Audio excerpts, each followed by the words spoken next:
If you want to know how you can add emergency SOS contacts on the Galaxy Fit 3, so in this video I will show you how you can do that.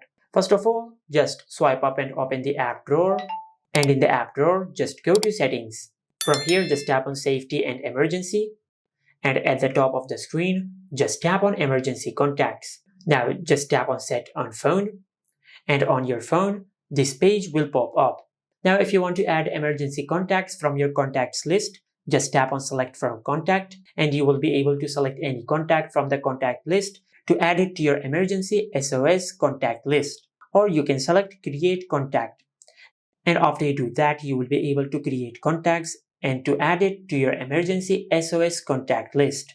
Now in the name section, just enter the name of the contact. And in the phone number section, just enter its phone number.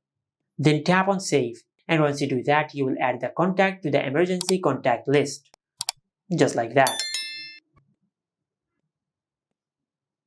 And this is how you can add emergency SOS contacts on the Galaxy Fit 3. Make sure to like, comment, and subscribe. Thank you for watching.